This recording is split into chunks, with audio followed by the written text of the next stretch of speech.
ദൈവതിരുനാമത്തിന് മഹത്വമുണ്ടാകുമാറാകട്ടെ. മാന്യ പ്രേക്ഷകർക്ക് യേശുക്രിസ്തുവിൻ്റെ വിലയേറിയ നാമത്തിൽ എൻ്റെ സ്നേഹ വന്ദനം അറിയിക്കുന്നു. വീണ്ടും ഒരു പ്രാവശ്യം കൂടെ ദൈവവചനവുമായി നിങ്ങളുടെ ഭവനത്തിലേക്ക് കടന്നു വരുവാൻ ദൈവം ഒരുക്കിയ വഴിക്കായി ദൈവത്തെ സ്തുതിക്കുന്നു. കഴിഞ്ഞ ആഴ്ചകളിലെ പ്രക്ഷേപണങ്ങൾ നിങ്ങൾക്ക് അനുഗ്രഹത്തിന് ആശ്വാസത്തിന് കാരണമായി തീർന്നുവെന്ന് വിശ്വസിക്കുന്നു. ഇന്ന് നിങ്ങൾ കേൾക്കുന്ന ഈ സന്ദേശം നിങ്ങളുടെ ജീവിതത്തിന് ധൈര്യം പകരട്ടെ, നിങ്ങളുടെ വിശ്വാസം വർദ്ധിപ്പിക്കട്ടെ എന്ന് ആഗ്രഹിച്ചുകൊണ്ട് പ്രാർത്ഥിച്ചുകൊണ്ട് ഇന്നത്തെ നമ്മുടെ വിഷയം താമസിച്ചാലും ഉപേക്ഷിക്കുകയില്ല എന്നുള്ളതാണ്.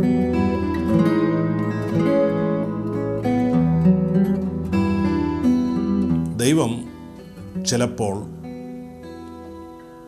നമ്മുടെ പ്രാർത്ഥനയുടെ മറുപടി താമസിപ്പിക്കും. പക്ഷെ ദൈവം നമ്മളെ ഒരിക്കലും ഉപേക്ഷിക്കുകയില്ല. ഇതിനാധാരമായി 13-ാം സങ്കീർത്തനം 1-2 വാക്യങ്ങൾ ഇവിടെ വായിക്കുന്നു. യഹോവേ, എത്രത്തോളം നീ എന്നെ മറന്നുകൊണ്ടിരിക്കും? നീ എത്രത്തോളം നിൻ്റെ മുഖത്തെ ഞാൻ കാണാതെ വണ്ണം മറയ്ക്കും? എത്രത്തോളം എൻ്റെ ഉള്ളിൽ വിചാരം പിടിച്ച് എൻ്റെ ഹൃദയത്തിൽ ദിവസം പ്രതി ദുഃഖം അനുഭവിക്കേണ്ടി വരും? ഇവിടെ സങ്കീർത്തനക്കാരനായ ദാവീദ് ദൈവത്തോട് പരാതിപ്പെട്ടുകൊണ്ട് ചോദിക്കുന്ന ചോദ്യമാണ്, ദൈവമേ, എത്രത്തോളം നീ എന്നെ ഇങ്ങനെ മറന്നുകൊണ്ടിരിക്കും? ഇത്ര ദിവസമായി ഞാൻ പ്രാർത്ഥിക്കുന്നു, യാതൊരു മറുപടിയും നീ തരുന്നില്ല. നിൻ്റെ മുഖത്തെ ഞാൻ കാണാതെ വണ്ണം എത്രത്തോളം മറയ്ക്കും? ദാവീദ് പ്രാർത്ഥിച്ചിട്ട് പ്രാർത്ഥനയുടെ മറുപടി കിട്ടുന്നില്ല, ഒരു ദൈവിക ദർശനവും കാണുന്നില്ല, ദൈവാലോചനകൾ കിട്ടുന്നില്ല. അപ്പോൾ മനസ്സ് പതറി ചിന്തിക്കുകയാണ്, ഹൃദയം ദിവസം പ്രതി ദുഃഖിച്ച് ഭാരപ്പെടുകയാണ്. നാം എല്ലാം ദൈവത്തോടെ പ്രാർത്ഥിക്കുമ്പോൾ നമ്മൾ പ്രാർത്ഥിക്കുന്ന വിഷയത്തിൻ്റെ മറുപടി അപ്പോഴപ്പോൾ ലഭിക്കണമെന്ന് നമ്മൾ ആഗ്രഹിക്കുന്നവരാണ്. പ്രാർത്ഥനയുടെ മറുപടി താമസിക്കുമ്പോൾ പല സംശയങ്ങൾ നമ്മുടെ മനസ്സിൽ വരും. ദൈവം എന്നെ മറന്നതാണോ? ദൈവം എന്നെ ഉപേക്ഷിച്ചതാണോ? ഞാൻ പ്രാർത്ഥിക്കുന്ന വിഷയം ഇനി ദൈവഹിതമല്ലയോ? അതോ എൻ്റെ ജീവിതത്തിലെ എന്തെങ്കിലും കുഴപ്പം കൊണ്ടാണോ എൻ്റെ പ്രാർത്ഥനയ്ക്ക് മറുപടി കിട്ടാത്തത്? പിശാച് ഈ സമയത്ത് മനസ്സിൽ തരുന്ന ചിന്തകൾ ദൈവം നമ്മെ മറന്നെന്നും ദൈവം നമ്മെ ഉപേക്ഷിച്ചെന്നും നമുക്കെന്തോ കുഴപ്പം സംഭവിച്ചുകൊണ്ട് ദൈവം മനഃപൂർവ്വം നമ്മുടെ പ്രാർത്ഥന കേൾക്കാത്തതാണെന്നും പിശാച് നമ്മുടെ മനസ്സിൽ അധൈര്യപ്പെടുത്തുന്ന ചിന്തകൾ കൊണ്ടുവരും. നമ്മൾ ജീവിക്കുന്ന കാലഘട്ടത്തിൻ്റെ ഒരു പ്രത്യേകത, ഒരു ഇൻസ്റ്റൻ്റ് ഏജിലാണ് നമ്മൾ ജീവിക്കുന്നത്. എല്ലാം പെട്ടെന്ന് സംഭവിക്കുന്ന ഒരു കാലത്താണ് നമ്മൾ ജീവിക്കുന്നത്. ഇപ്പോൾ എല്ലാവർക്കും തിരക്കാണ്, സ്പീഡ് വർദ്ധിക്കുകയാണ്, എല്ലാത്തിൻ്റെയും സ്പീഡ് വർദ്ധിച്ചുകൊണ്ടിരിക്കുകയാണ്. പഴയ കാലത്ത് വീട്ടിൽ കാപ്പി ഇടുന്നത് പോലെയല്ല ഇപ്പോൾ കാപ്പി ഇടുന്നത്. നമ്മുടെ വല്യമ്മച്ചിമാർ കാപ്പിക്കുരു വാങ്ങിക്കൊണ്ട് വന്ന് വീട്ടിൽ ചീനച്ചട്ടിയിൽ ചൂടാക്കി ഉരലിൽ പൊടിച്ച് അരിപ്പ കൊണ്ട് ഇടഞ്ഞ് കാപ്പിപ്പൊടി ഉണ്ടാക്കി കാപ്പി ഇട്ടിരുന്നൊരു കാലമുണ്ട്. പക്ഷേ ഇന്ന് ആരുടെയും വീട്ടിൽ കാപ്പിക്കുരു മേടിച്ച് ഉരലിൽ ഇടിക്കുന്നില്ല. അതിൻ്റെ കാരണം ഇൻസ്റ്റൻറ്റ് കോഫി ഇപ്പോൾ അവൈലബിളാണ്. ഇൻസ്റ്റൻറ്റ് കോഫിയാണ്. തിളച്ച വെള്ളത്തിലോട്ട് ഒരു സ്പൂണ് ഇട്ട് കലക്കിയാൽ മതി. അരിക്കണ്ട, ഇടിക്കണ്ട, പെട്ടെന്ന് കാപ്പി കുടിക്കാം. ഇൻസ്റ്റൻറ്റ് നൂഡിൽ, പെട്ടെന്ന് നൂഡിൽസ് കഴിക്കാൻ. പടമെടുക്കുന്ന ക്യാമറകൾ, പഴയ കാലത്ത് ഫോട്ടോ എടുത്താൽ ഫിലിം ഇട്ടായിരുന്നു പടമെടുക്കുന്നത്. ഒരാടെ ഒരു ഫോട്ടോ എടുത്താൽ ഉടനത് കഴുകി കിട്ടത്തില്ല. ആ ഫിലിം തീരുന്നത് വരെ നമ്മൾ വെയിറ്റ് ചെയ്യണം. പിന്നീട് ഇത് വാഷ് ചെയ്ത് അതിൻ്റെ നെഗറ്റീവ് എടുത്ത് അതിൽ നിന്ന് പടം എടുക്കുകയായിരുന്നു. ഇന്ന് ആ രീതി മാറി. ഇൻസ്റ്റൻറ്റ് ക്യാമറകളാണ്, ഡിജിറ്റൽ ക്യാമറകളാണ്. പടം എടുക്കുക, അപ്പോൾ തന്നെ കമ്പ്യൂട്ടറിൽ കുത്തി പടം നമുക്ക് കാണാൻ പറ്റും, പ്രിൻ്റ് ചെയ്തെടുക്കാൻ കഴിയും. എന്ന് പറഞ്ഞാൽ എല്ലാം ഇൻസ്റ്റൻ്റാണ്. എല്ലാം ഇൻസ്റ്റൻ്റായ ഒരു യുഗത്തിൽ കാര്യങ്ങൾ പെട്ടെന്ന് സാധിക്കണമെന്ന് നമ്മൾ ആഗ്രഹിക്കുന്നു. ഇത് നമ്മുടെ ജീവിതത്തെ ഒരുപാട് സ്വാധീനിച്ചിട്ടുണ്ട്. ഈ തിരക്കുകൾ ഇൻസ്റ്റൻ്റായിട്ട് പല കാര്യങ്ങളും നടക്കുന്നത് കൊണ്ട് നമ്മുടെ പ്രാർത്ഥനകളും പലപ്പോഴും ഇൻസ്റ്റൻ്റായിട്ട് മറുപടി കിട്ടുമെന്ന് നമ്മളങ്ങ് പ്രതീക്ഷിക്കുകയാണ്. എല്ലാ പ്രാർത്ഥനയ്ക്കും ഉടനടി മറുപടി കിട്ടണമെന്ന് നമ്മൾ താല്പര്യപ്പെടുന്നു, ആഗ്രഹിക്കുന്നു. എന്നാൽ ദൈവത്തിന് നമ്മെ പണിയാനുണ്ട്, ദൈവത്തിന് നമ്മെ പല കാര്യങ്ങൾ പഠിപ്പിക്കാനുണ്ട്, നമ്മുടെ വിശ്വാസം വർദ്ധിപ്പിക്കാനുണ്ട്, നമ്മുടെ ആശ്രയം അഭ്യസിപ്പിക്കുവാനുണ്ട്. അതുകൊണ്ട് പല കാരണങ്ങളാൽ ചിലപ്പോൾ നമ്മുടെ പ്രാർത്ഥനയ്ക്ക് മറുപടി കിട്ടാൻ താമസിക്കും. 42-ാം സങ്കീർത്തനത്തിൽ 9-ാം വാക്യത്തിൽ സങ്കീർത്തനക്കാരൻ 13-ാം സങ്കീർത്തനത്തിൽ ദാവീദ് പറഞ്ഞതുപോലെ ഒരു പരാതിയാണ് അവിടെ പറയുന്നത്. നീ എന്നെ മറന്നതെന്ത്? അപ്പോൾ ദൈവം മറന്നെന്ന് മനസ്സിലാക്കുകയാണ്, അങ്ങ് തെറ്റിദ്ധരിക്കുകയാണ്. എന്നിട്ട് ചോദിക്കുന്നത് മറക്കാനുള്ള കാരണം എന്താണെന്ന്. നീ എന്നെ മറന്നോ എന്നല്ല ചോദിക്കുന്നത്, മറന്നത് എന്താണെന്നാണ് ചോദിക്കും. മറന്നതിൻ്റെ കാരണം എന്നാണ്. അപ്പോൾ അതേ വിശ്വസിക്കുന്ന ദൈവം മറന്നെന്നാണ്. അടുത്ത് പറയുന്നത് ശത്രുവിൻ്റെ ഉപദ്രവം ഹേതുവായി ഞാൻ ദുഃഖിച്ച് നടക്കേണ്ടി വന്നതും എന്ത്? അഥവാ ദൈവം എൻ്റെ പ്രാർത്ഥനയുടെ മറുപടി ഉടനുടൻ തന്നതായിരുന്നെങ്കിൽ ഞാനിങ്ങനെ ദുഃഖിച്ച് നടക്കേണ്ട ആവശ്യമില്ലായിരുന്നല്ലോ. ദൈവം പ്രാർത്ഥനയുടെ മറുപടി താമസിപ്പിച്ചതുകൊണ്ടല്ലയോ ഞാനിപ്പോൾ ദുഃഖിച്ച് നടക്കേണ്ടി വരുന്നത്? അതുകൊണ്ടല്ലയോ എൻ്റെ ശത്രുക്കൾ എന്നെ നിന്ദിക്കുന്നത്? എൻ്റെ ശത്രുക്കൾ ഇടപെടാതെ എന്നോട് പറഞ്ഞുകൊണ്ട് എൻ്റെ അസ്ഥികളെ തകർക്കും വണ്ണം എന്നെ നിന്ദിക്കുന്നു. അവർ ചോദിക്കുന്നത് നിൻ്റെ ദൈവം എവിടെ? നീ പ്രാർത്ഥിക്കുന്നല്ലോ, നിനക്ക് മറുപടി കിട്ടുന്നില്ലല്ലോ. നീ പള്ളിയിൽ പോകുന്നല്ലോ, നീ ആരാധനയിൽ സംബന്ധിക്കുന്നല്ലോ, ഭക്തിയിൽ ജീവിക്കുന്നല്ലോ, എന്നിട്ട് എന്നാ പ്രയോജനം? നീ പ്രാർത്ഥിച്ചിട്ട് മറുപടി കിട്ടുന്നില്ലല്ലോ, നിൻ്റെ പ്രശ്നങ്ങൾ പരിഹരിക്കപ്പെടുന്നില്ലല്ലോ. അപ്പോൾ ശത്രുക്കൾ ചോദിക്കുന്ന ചോദ്യമുണ്ട്, നിൻ്റെ ദൈവം എവിടെ? അല്ല, ഞാൻ പറയുന്ന മറുപടി പറയാം. എൻ്റെ ദൈവം സ്വർഗത്തിലുണ്ട്. അവൻ തനിക്ക് ഇഷ്ടമുള്ളതൊക്കെയും ചെയ്യുന്നു. വിശ്വസിക്കണം, നമ്മുടെ ദൈവം സ്വർഗത്തിൽ തന്നെ ഉണ്ട്. ദൈവത്തിൻ്റെ ഇഷ്ടമാണ് നമ്മുടെ ജീവിതത്തിൽ നടക്കേണ്ടത്. എൻ്റെ ജീവിതത്തിൽ സംഭവിക്കുന്നതൊന്നും അവിചാരിതമായി സംഭവിക്കുന്ന കാര്യങ്ങളല്ല, പെട്ടെന്ന് സംഭവിക്കുന്ന കാര്യങ്ങളല്ല. ഇതെല്ലാം ദൈവത്തിൻ്റെ മുന്നറിവും ദൈവത്തിൻ്റെ കാര്യപരിപാടിയും അനുസരിച്ചാണ് നടക്കുന്നത് എന്ന് ഞാൻ മനസ്സിലാക്കണം. ദൈവത്തിൻ്റെ ഹിതം നമ്മുടെ ജീവിതത്തിൽ നിറവേറേണ്ടതിനാണ് നമ്മൾ പ്രാർത്ഥിക്കേണ്ടത്. നമ്മൾ പ്രാർത്ഥിക്കുന്ന കാര്യങ്ങൾ അതുപോലെ നടന്നു കിട്ടേണ്ടതിനോ അപ്പോൾ തന്നെ നടന്നു കിട്ടേണ്ടതിനോ അല്ല നമ്മൾ പ്രാർത്ഥിക്കേണ്ടത്. എപ്പോഴും നമ്മുടെ പ്രാർത്ഥനയിൽ ഉണ്ടായിരിക്കേണ്ട ഒരു മനോഭാവം, ദൈവമേ ഞാനിതൊക്കെ പ്രാർത്ഥിക്കുന്നെങ്കിലും അങ്ങയുടെ ഹിതമാണ് നടക്കേണ്ടത്. ഞാൻ പ്രാർത്ഥിക്കുന്ന ഏതെങ്കിലും വിഷയങ്ങൾ അങ്ങയുടെ ഹിതമല്ല എങ്കിൽ അത് തട്ടി മാറ്റണമേ എന്ന് ദൈവത്തോട് പ്രാർത്ഥിക്കണം. പ്രാർത്ഥനയുടെ മറുപടി താമസിക്കുമ്പോൾ പ്രാർത്ഥന നിർത്തിക്കളയരുത്. കർത്താവ് തന്നെ ഒരിക്കൽ പഠിപ്പിച്ചു, നിങ്ങൾ മടുത്തുപോകാതെ പ്രാർത്ഥിപ്പീൻ. മടുത്തുപോകാതെ പ്രാർത്ഥിപ്പീൻ എന്ന് കർത്താവ് പറയണമെങ്കിൽ അതിൻ്റെ കാരണം പ്രാർത്ഥിക്കുന്നതിന് മടുപ്പുണ്ടാകും. എപ്പോഴാണ് മടുപ്പുണ്ടാകുന്നത്? മറുപടി കിട്ടാതെ വരുമ്പോൾ. പ്രാർത്ഥനയുടെ മറുപടി കിട്ടാതെ വരുമ്പോൾ നമുക്ക് മടുപ്പുണ്ടായി പിന്നെ പ്രാർത്ഥിക്കാത്ത ഒരവസ്ഥയിലേക്ക് നമ്മൾ എത്തിച്ചേരും. പക്ഷെ അത് സംഭവിക്കരുത്.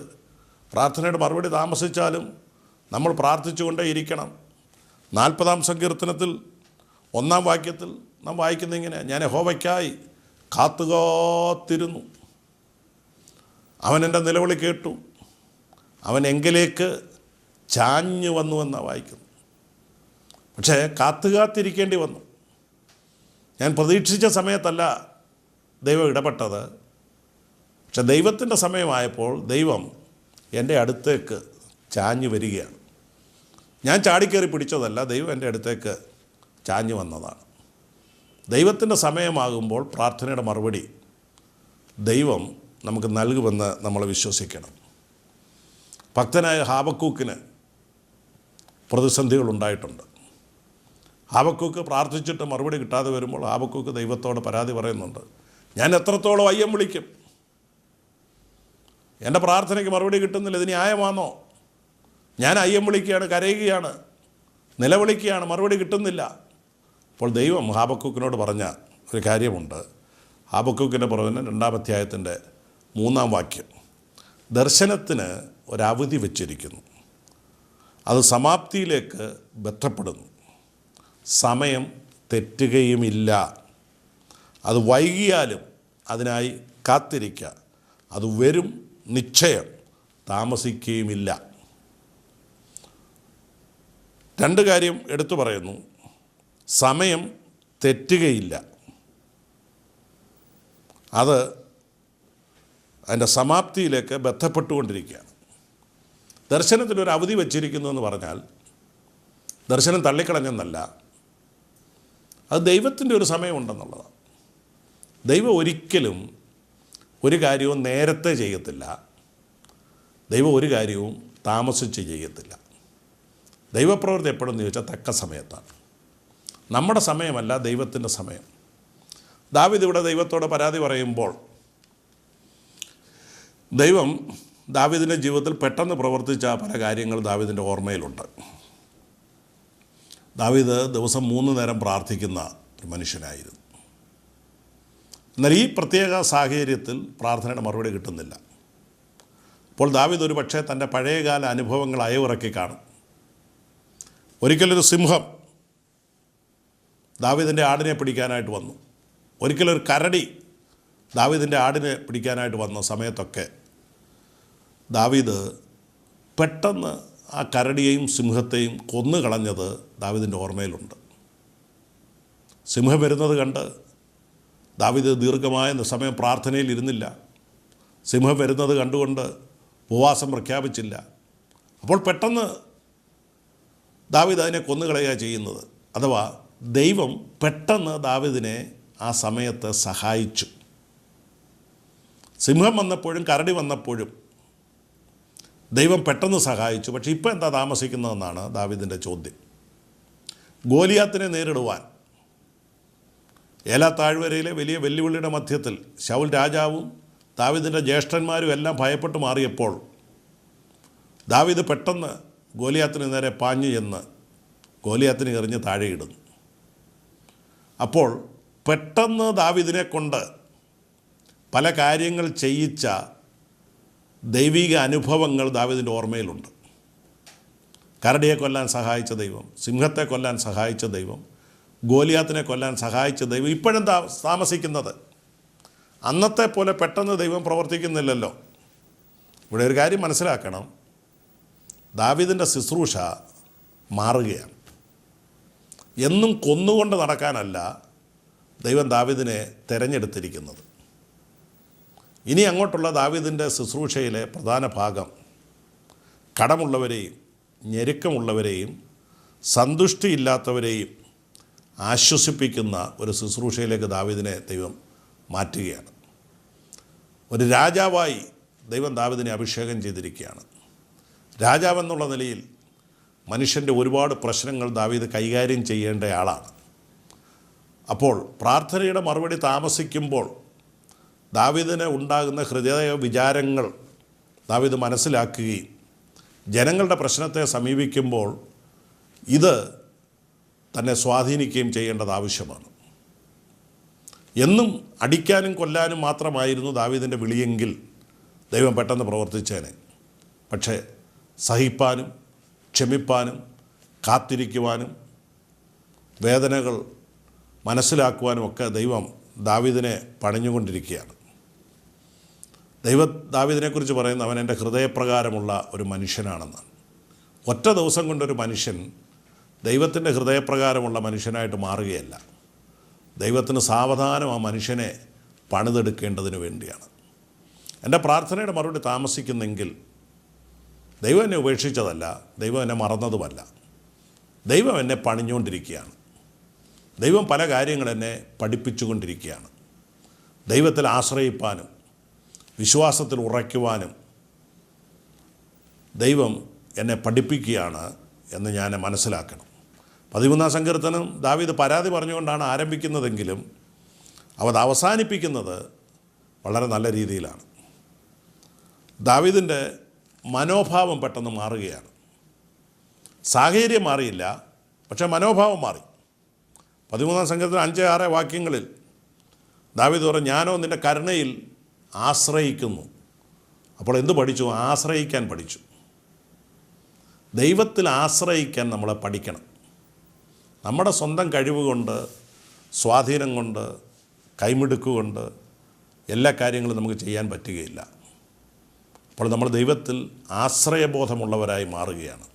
ദാവീദ് അതാ പറയുന്നത്, ഞാനോ നിൻ്റെ കരുണയിൽ ആശ്രയിക്കുന്നു, എൻ്റെ ഹൃദയം നിൻ്റെ രക്ഷയിൽ ആനന്ദിക്കുന്നു.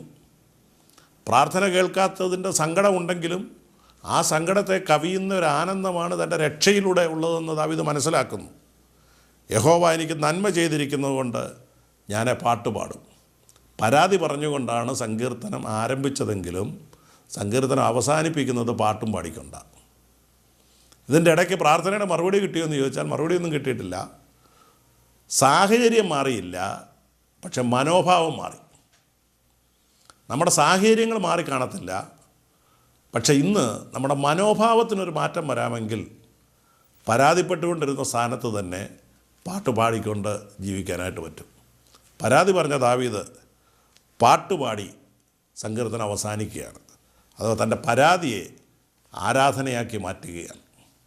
തൻ്റെ പ്രശ്നങ്ങൾക്കപ്പുറമായി ദൈവിക കാലതാമസത്തിലുള്ള വിഷമത്തിനപ്പുറമായി ദൈവത്തിലുള്ള ആശ്രയബോധം വർദ്ധിപ്പിച്ച് രക്ഷയിലുള്ള ആനന്ദത്തോടുകൂടെ ദൈവം എന്നെ ഉപേക്ഷിക്കത്തില്ല, ദൈവം എന്നെ കൈവിടുകയില്ല, ദൈവം എനിക്ക് നന്മ ചെയ്യുമെന്ന് ഉറച്ചുകൊണ്ട് താൻ ആനന്ദിച്ച് പാട്ടുപാടി ആരാധിച്ച് സങ്കീർത്തനം നിർത്തുകയാണ്. നമ്മുടെ മനോഭാവങ്ങൾ മാറട്ടെ, ദൈവത്തെക്കുറിച്ചുള്ള നമ്മുടെ ചിന്തകൾ മാറട്ടെ. നമ്മൾ ഉദ്ദേശിക്കുന്ന സമയത്ത് കാര്യങ്ങൾ നടക്കാതെ വരുമ്പോൾ പതറിപ്പോകുന്ന അനുഭവങ്ങൾ മാറട്ടെ. ദൈവദാസിയായിരുന്ന ഹന്ന ഒരു പൈതലിന് വേണ്ടി വളരെ ദീർഘമായി പ്രാർത്ഥിക്കേണ്ടി വന്ന സ്ത്രീയാണ്. ഒരു പ്രാർത്ഥനയും ചെയ്യാതിരുന്ന പെനിന്നയ്ക്ക്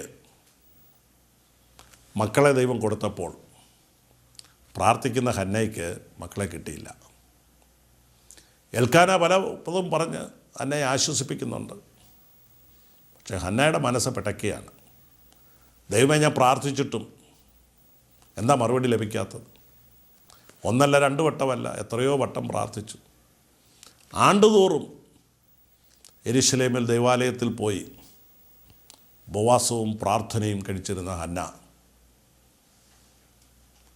ദൈവം ആ പ്രാർത്ഥനയുടെ മറുപടി ദീർഘവർഷങ്ങൾ അവൾക്ക് ലഭിക്കാതെ വന്നു. അപ്പോൾ ഒരുപക്ഷെ പെനിനെ അവളെ നിന്ദിച്ച് കാണും, പരിഹസിച്ച് കാണും. നീ പ്രാർത്ഥിക്കാൻ പോകുന്നു, എന്നാ ഗുണം? ഞാൻ പ്രാർത്ഥിക്കുന്നില്ലല്ലോ, എനിക്ക് എന്നിട്ട് മക്കളുണ്ടല്ലോ. നീ മക്കളെ തരണേ എന്ന് പറഞ്ഞ് പ്രാർത്ഥിച്ചുകൊണ്ടിരിക്കുകയാണ്. നിൻ്റെ ദൈവം എവിടാ? നീ എന്തിനാ ആണ്ടുതോറും പ്രാർത്ഥിക്കാൻ പോകുന്നത്? നീ പ്രാർത്ഥിക്കുന്നുണ്ട്, എന്നാ പ്രയോജനം? ഇതിലൊന്നും ഒരു അർത്ഥവുമില്ല, ഇതിലൊന്നും ഒരു കഥയുമില്ല. ദൈവം നിന്നെ മറന്നതാണ്, ദൈവം നിന്നെ ഉപേക്ഷിച്ചതാണ്, ഇത് നിൻ്റെ മേലുള്ള ശാപമാണ്, നീ നിന്ന് അനുഭവിക്കുകയാണ് എന്നൊക്കെ പറഞ്ഞ് പെനിന്ന ഹന്നയെ മനസ്സ് വിഷമിപ്പിച്ചിട്ടുണ്ട്. പക്ഷെ ഹന്ന പതറിയില്ല.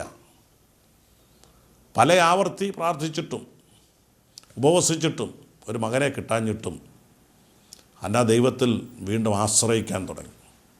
എപ്പോഴെങ്കിലും ദൈവം എൻ്റെ പ്രാർത്ഥനയ്ക്ക് മറുപടി തരുമെന്ന് ഹന്ന ഹൃദയം കൊണ്ട് വിശ്വസിച്ചു. അവളുടെ വേദന മനുഷ്യർക്ക് മനസ്സിലാക്കാൻ കഴിയില്ലായിരുന്നു. ആലയത്തിൽ പോയി പ്രാർത്ഥിച്ചുകൊണ്ടിരിക്കുമ്പോൾ പുരോഹിതൻ അവളെ തെറ്റിദ്ധരിച്ചു. അവളുടെ വാക്കുകൾ വെളിയിൽ കേൾക്കാനില്ല. ഹൃദയം വേദനിച്ചുകൊണ്ട് അവൾ കരയുകയാണ്. അവൾ പറയുന്നത് എന്തെന്ന് കേൾക്കാൻ കഴിയാത്തത് കൊണ്ട് പുരോഹിതൻ ചിന്തിച്ചത് ഇവൾ വീഞ്ഞു കുടിച്ച് മത്തയായി വന്നിരിക്കുകയാണെന്നാണ്. പുരോഹിതൻ അവളെ ശാസിക്കുകയാണ്. നോക്കുക, പലപ്പോഴും നമ്മുടെ വേദനകൾ മനുഷ്യർ മനസ്സിലാക്കുന്നില്ല. നമ്മുടെ വേദനകൾ മനുഷ്യർ മനസ്സിലാക്കുന്നില്ലെന്ന് മാത്രമല്ല, മനുഷ്യർക്ക് പലപ്പോഴും നമ്മളെ ആശ്വസിപ്പിക്കാനും പറ്റുകയില്ല. മനുഷ്യൻ്റെ വാക്കുകൾ പലപ്പോഴും നമ്മെ തളർത്തുന്നതും നമ്മെ ആശ്വസിപ്പിക്കുന്നതിന് പകരം നമ്മളെ വിഷമിപ്പിക്കുന്നതുമായിരിക്കും. പക്ഷെ ഹന്ന മുഷിഞ്ഞില്ല. പുരോഹിതനോട് പറഞ്ഞു, ഞാനൊരു നീചസ്ത്രീയല്ല, നീ വിചാരിക്കുന്നത് പോലെയൊന്നുമല്ല കാര്യങ്ങൾ. ഞാൻ എൻ്റെ വ്യസനം ദൈവസന്നിധിയിൽ പകരുകയാണ്, എൻ്റെ ഹൃദയം ദൈവസന്നിധിയിൽ പകരുകയാണ്, എൻ്റെ ആവലാതികൾ ദൈവത്തോട് പറയുകയാണ്. വർഷങ്ങളായി ഞാനൊരു മകന് വേണ്ടി ദൈവത്തോട് പ്രാർത്ഥിക്കുകയാണ്. എൻ്റെ വേദന അങ്ങ് മനസ്സിലാക്കുന്നില്ല. പക്ഷേ ഞാൻ വിശ്വസിക്കുന്നു, എൻ്റെ വേദന മനസ്സിലാക്കുന്ന ദൈവം എനിക്ക് തക്ക സമയത്ത് മറുപടി നൽകും. വിശ്വസിക്കുക. നിൻ്റെ പ്രാർത്ഥനയുടെ മറുപടി കിട്ടാൻ താമസിക്കുമ്പോൾ മനുഷ്യൻ നിന്ദിച്ചാലും മനുഷ്യൻ കുത്തുവാക്കുകൾ പറഞ്ഞാലും മുഷിയരുത്. ചിലപ്പോൾ ആളുകൾ നിങ്ങളെ തെറ്റിദ്ധരിക്കും. ആളുകൾക്ക് നമ്മുടെ വേദന മനസ്സിലാകുകയില്ല. എന്നാൽ നമ്മുടെ വേദന മനസ്സിലാക്കുന്ന, നമ്മുടെ ഹൃദയത്തിൻ്റെ ഭാഷ മനസ്സിലാക്കുന്ന ഒരു ദൈവമുണ്ട് എന്ന് വിശ്വസിക്കുക. തക്ക സമയമായപ്പോൾ ദൈവം ഹന്നയ്ക്കൊരു മകനെ കൊടുത്തു. ഇനി ഹന്നയ്ക്ക് കിട്ടിയ മകനും പെനിന്നയുടെ മക്കളും തമ്മിലുള്ള വ്യത്യാസം ദർശിക്കുക. പെനിന്നയ്ക്ക് പല മക്കളുണ്ടായിരുന്നെങ്കിലും അവരിൽ ആരെക്കുറിച്ചും യാതൊന്നും വേദപുസ്തകത്തിൽ എഴുതിയിട്ടില്ല. അവരെക്കൊണ്ട് അവരുടെ ആയുസ്സിൽ എന്തെങ്കിലും നന്മ ഉണ്ടായതായിട്ട് വേദപുസ്തകത്തിൽ പറയുന്നില്ല. പക്ഷേ ഹന്ന ദീർഘവർഷങ്ങൾ പ്രാർത്ഥിച്ച് കിട്ടിയ മകൻ ശമൂവേലിനെക്കുറിച്ച് എന്തെല്ലാം കാര്യങ്ങളാണ് നമ്മൾ വായിക്കുന്നത്. വേദപുസ്തകത്തിൽ 2 പുസ്തകം തന്നെ അവൻ്റെ പേരിൽ എഴുതപ്പെട്ടിട്ടില്ലയോ? അതുമാത്രമല്ല, ശമൂവേൽ പ്രവചനത്തിൽ 3-ാം അധ്യായം 20-ാം വാക്യത്തിൽ നമ്മൾ വായിക്കുന്നത്, ദാൻ മുതൽ ബേർഷേബ വരെ ശമൂവേൽ യഹോവയുടെ വിശ്വസ്ത പ്രവാചകനെന്ന് ഗ്രഹിച്ചുവെന്നാണ്. അഥവാ ശമൂവേൽ ഒരു പ്രവാചകനായി മാത്രമല്ല, ശമൂവേൽ ഒരു വിശ്വസ്ത പ്രവാചകനായി മാത്രമല്ല, അവൻ്റെ ശുശ്രൂഷയെക്കുറിച്ച് പ്രസിദ്ധി ദേശമെല്ലായിടത്തും പരന്നു. പ്രാർത്ഥിച്ച അമ്മയ്ക്ക് പ്രവചിക്കുന്ന മകനെ കിട്ടി. പ്രാർത്ഥനയുടെ മറുപടി താമസിച്ചാലും കിട്ടിയപ്പോൾ അതൊരു വലിയ അനുഗ്രഹമായിട്ട് മാറി. പ്രസിദ്ധമായ ഒരു മറുപടിയായിട്ട് മാറി. താമസിച്ചാലും ദൈവം ഉപേക്ഷിക്കുകയില്ല. പ്രസിദ്ധമാകാനുള്ള എന്തോ ഒരു മറുപടി ദൈവം നിങ്ങൾക്ക് വേണ്ടി കരുതിയിട്ടുണ്ട്. പെനിന്നയ്ക്ക് വേണ്ടി കരുതിയതുപോലല്ല ഹന്നയ്ക്ക് വേണ്ടി കരുതിയത്. പ്രസിദ്ധമാകാൻ പോകുന്ന, മറ്റുള്ളവർക്ക് ഗുണകരമായി തീരാൻ പോകുന്ന എന്തോ ഒരു വൻ കാര്യം ദൈവം നിങ്ങൾക്ക് വേണ്ടി ചെയ്യാനുണ്ട് എന്ന് വിശ്വസിക്കുക. അതുകൊണ്ടാണ് മറുപടി താമസിക്കുന്നത്. ദൈവം ഉപേക്ഷിച്ചതല്ല, കൈവിട്ടതല്ല. ദൈവം ഒരിക്കലും നിങ്ങളെ ഉപേക്ഷിക്കുകയില്ലെന്ന് വിശ്വസിക്കണം. ദൈവത്തിൻ്റെ സ്നേഹിതനായിരുന്ന അബ്രഹാമിൻ്റെ ജീവിതത്തിലും പ്രാർത്ഥനയുടെ മറുപടി താമസിക്കുന്നുണ്ട്. അബ്രഹാമിന് 75 വയസ്സായിരുന്നപ്പോഴാണ് ദൈവം അബ്രഹാമിനൊരു മകനെ കൊടുക്കാമെന്ന് വാക്ക് പറഞ്ഞത്. അന്ന് അബ്രഹാമിനോട് പറഞ്ഞു, നിനക്ക് ആകാശത്തിലെ നക്ഷത്രങ്ങളെ എണ്ണാൻ പറ്റുമോ? അബ്രഹാം പറഞ്ഞു, എന്നെക്കൊണ്ട് പറ്റുകയില്ല. ഇതുപോലെ ഞാൻ നിനക്ക് സന്തതിയെ തരാൻ പോവുകയാണ്. അബ്രഹാമിൻ്റെ പരാതി, തനിക്കൊരു മകനില്ല. തൻ്റെ വീട്ടിൽ ജനിച്ച് വളർന്ന എലയാസർ സകലത്തിനും അവകാശിയായി തീരുമെന്നായിരുന്നു അബ്രഹാമിൻ്റെ പരാതി. ദൈവം പറഞ്ഞ, അല്ലല്ല, എലയാസർ അല്ല നിൻ്റെ അവകാശി. ഞാൻ നിനക്കൊരു മകനെ തരും. ഇസഹാക്കിനെ ദൈവം അബ്രഹാമിന് വാഗ്ദത്തം ചെയ്തു. പക്ഷെ അടുത്ത 24 വർഷം ഒന്നും സംഭവിച്ചില്ല. നമ്മളൊന്ന് കണക്ക് കൂട്ടിക്ക്. ദൈവം ഒരു വാഗ്ദത്തം തരുന്നു. പക്ഷെ അടുത്ത 24 വർഷം പ്രാർത്ഥിച്ചിട്ടും ആ വിഷയത്തിലൊരു നിവൃത്തി ഉണ്ടാകുന്നില്ല. നമ്മളായിരുന്നു എന്നേ പ്രാർത്ഥന നിർത്തിയേനെ, എന്നേ ആ വിഷയം മറന്നുപോയേനെ. ദൈവം വാഗ്ദത്തം ചെയ്തിട്ട് 24 വർഷമായിട്ടും അത് നിവൃത്തിയാക്കാത്തത് കൊണ്ട് ദൈവത്തോട് മുഷിഞ്ഞേനെ. പലരും വിശ്വാസത്തിൽ നിന്ന് തന്നെ പുറത്തു പോയേനെ. പക്ഷെ വീണ്ടും ദൈവം അബ്രഹാമിന് പ്രത്യക്ഷനായി. 24 വർഷത്തിന് ശേഷം പ്രത്യക്ഷനായിട്ട് പറഞ്ഞു, ഞാൻ നിനക്ക് അടുത്ത വർഷം ഒരു മകനെ തരാം. എന്തിനാണ് ഇത്ര താമസിച്ചത്? ദൈവത്തിനൊരു അബ്രഹാമിന് ഒരു മകനെ കൊടുക്കാൻ ഇത്രയും താമസം വേണോ? മറ്റ് മക്കളില്ലായിരുന്നു എത്രയോ പേർക്ക് ദൈവം മക്കളെ നൽകിയതായ അനുഭവം പഴയ നിയമത്തിലും പുതിയ നിയമത്തിലും നാം വായിക്കുന്നുണ്ട്. അവിടെയൊന്നും ഈ കാലതാമസമില്ല. 25 വർഷമോ 5 വർഷമോ 4 വർഷമോ ഒന്നും ആരും കാത്തിരിക്കേണ്ടി വന്നിട്ടില്ല. ദൈവിക പ്രവചനം ഉണ്ടായി 1 വർഷത്തിനകം അവർക്കെല്ലാം മക്കളെ കിട്ടിയിട്ടുണ്ട്. പക്ഷെ അബ്രഹാമിൻ്റെ കാര്യത്തിൽ എന്തിനാണ് ഈ 25 വർഷം? ദൈവം അബ്രഹാമിനെ പണിയുകയായിരുന്നു. ദൈവം അബ്രഹാമിൻ്റെ വിശ്വാസം വർദ്ധിപ്പിക്കുകയായിരുന്നു. അബ്രഹാം തന്നെ സാക്ഷി പറയുന്നുണ്ട്, എന്നോട് വാഗ്ദത്തം ചെയ്തവൻ അത് നിവർത്തിപ്പാൻ ശക്തനാണ്. തലമുറകൾ പലത് കഴിഞ്ഞിട്ടും നൂറ്റാണ്ടുകൾ കഴിഞ്ഞിട്ടും ഇന്നും നമ്മൾ അബ്രഹാമിൻ്റെ വിശ്വാസത്തെക്കുറിച്ച് പ്രസംഗിക്കുകയാണ്. അത് കേട്ട് നമ്മൾ ധൈര്യപ്പെടുകയാണ്. എന്താ കാരണം? അബ്രഹാമിൻ്റെ ജീവിതത്തിൽ ദൈവിക വാഗ്ദത്തം നിറവേറ്റപ്പെടാൻ 25 വർഷം എടുത്തെങ്കിലും അബ്രഹാം വിശ്വാസത്തിൽ ഉറച്ചു. വാക്ക് പറഞ്ഞ ദൈവം അത് നിവർത്തിയാക്കുമെന്ന് വിശ്വസിച്ചു. അബ്രഹാമിന് പുത്രോത്പാദനത്തിനുള്ള ശക്തി നഷ്ടപ്പെട്ടിട്ടും സാറയുടെ ഗർഭപാത്രം നിർജീവമായിട്ടും ആശിക്കാൻ ഒരു വഴിയില്ലാഞ്ഞിട്ടും അബ്രഹാം സാറയോട് പറഞ്ഞു, ആശയ്ക്ക് വിപരീതമായി ആശിക്കാമെന്ന് പറഞ്ഞു.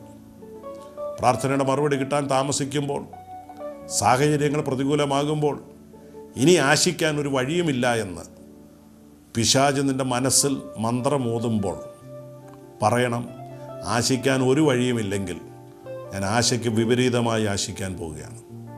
എന്നോട് വാക്ക് പറഞ്ഞത് ദൈവമാണ്. ദൈവം പൊളി പറയത്തില്ല. അവൻ ഒവ്വ് എന്ന് പറഞ്ഞാൽ ഒവ്വ് എന്ന്, ഇല്ല എന്ന് പറഞ്ഞാൽ ഇല്ല എന്നുമാണ്. ദൈവം ചതിക്കത്തില്ല, ദൈവം പ്രലോഭിപ്പിക്കത്തില്ല. ദൈവം വാക്ക് പറഞ്ഞെങ്കിൽ അത് നിവർത്തിക്കും. എന്തിനാണ് അബ്രഹാമിൻ്റെ ജീവിതത്തിൽ ഇത്ര താമസിച്ചത്? അതിൻ്റെ ഉത്തരം ഇതാണ്. അബ്രഹാമിനെ കേവലം ഒരു പിതാവാക്കാനായിരുന്നെങ്കിൽ 1 വർഷം കൊണ്ട് അത് സാധിക്കുമായിരുന്നു. എന്നാൽ ദൈവത്തിൻ്റെ പദ്ധതി അബ്രഹാമിനെ വെറും ഒരു പിതാവാക്കാനല്ലായിരുന്നു, വിശ്വാസികളുടെ പിതാവാക്കാനായിരുന്നു. അതിന് 25 വർഷം അബ്രഹാമിനെ വിശ്വാസം പഠിപ്പിക്കണമായിരുന്നു. അതെ, എൻ്റെ പ്രാർത്ഥനയുടെ മറുപടി കിട്ടാൻ താമസിക്കുന്നത് ദൈവം നിൻ്റെ വിശ്വാസം വളർത്തുകയാണ്. എൻ്റെ പ്രാർത്ഥനയുടെ മറുപടി കിട്ടാൻ താമസിക്കുന്നത് കൊണ്ട് മുഷിയരുത്. ദൈവം എന്നെ മറന്നോ, ദൈവം എന്നെ കൈവിട്ടോ, ദൈവം എന്നെ ഉപേക്ഷിച്ചോ എന്ന് സംശയിക്കരുത്. ഇല്ല, തക്ക സമയമാകുമ്പോൾ ദൈവം പ്രാർത്ഥനയുടെ മറുപടി തരും. വിശ്വസിക്കാം, നമുക്ക് പ്രാർത്ഥിക്കാം. പ്രിയപിതാവേ, ഭൂമിയിൽ 2 പേർ ഐകമത്യപ്പെട്ട് പിതാവ് പുത്രൻ മഹത്വപ്പെടേണ്ടത് എന്ത് യാചിച്ചാലും നൽകി തരാമെന്ന് അവിടെ ഞങ്ങളോട് വാക്ക് പറഞ്ഞിട്ടുണ്ട്. പക്ഷെ പലപ്പോഴും പ്രാർത്ഥനയുടെ മറുപടി താമസിക്കുമ്പോൾ ഞങ്ങൾ മുഷിയാറുണ്ട്, ഞങ്ങൾ സംശയിക്കാറുണ്ട്, ഞങ്ങൾ പരാതികൾ പറയാറുണ്ട്. എന്നാൽ ഞങ്ങളുടെ പ്രാർത്ഥനയുടെ മറുപടി താമസിക്കുന്നത് ഞങ്ങളുടെ വിശ്വാസം വർദ്ധിപ്പിക്കുവാനും ഞങ്ങളെ പണിയുവാനും ആശ്രയം ബോധം ഉളവാക്കുവാനുമാണ് എന്ന് ഞങ്ങൾ മനസ്സിലാക്കുന്നു. ഞങ്ങളുടെ പ്രാർത്ഥന മറന്നാലും അങ്ങ് ഞങ്ങളുടെ പ്രാർത്ഥന മറക്കാതെ അതിന് മറുപടി തരുന്നതിനായിട്ട് സ്തോത്രം. ദൈവപ്രവൃത്തിക്കായി കാത്തിരിപ്പാൻ ക്ഷമ തരണം. യേശുവിൻ്റെ നാമത്തിൽ തന്നെ ആമേൻ. ഈ പ്രോഗ്രാമിനെ കുറിച്ചുള്ള നിങ്ങളുടെ അഭിപ്രായങ്ങൾ, നിർദ്ദേശങ്ങൾ, പ്രാർത്ഥനാ വിഷയങ്ങൾ ഞങ്ങളെ അറിയിക്കുവാൻ മറക്കരുത്. തുടർന്ന് ഈ പ്രോഗ്രാം സ്പോൺസർ ചെയ്യുവാൻ ആഗ്രഹിക്കുന്നവർ ഞങ്ങളുമായി ബന്ധപ്പെടുക. ഞങ്ങളുടെ വിലാസം: pastor doctor Philippi Thomas, Bethlehem ministries, Thamallakkal PO, Haripad. Pin code 690549. Phone 9605521715, 0479241981. Email pastorphilippithomas@gmail.com.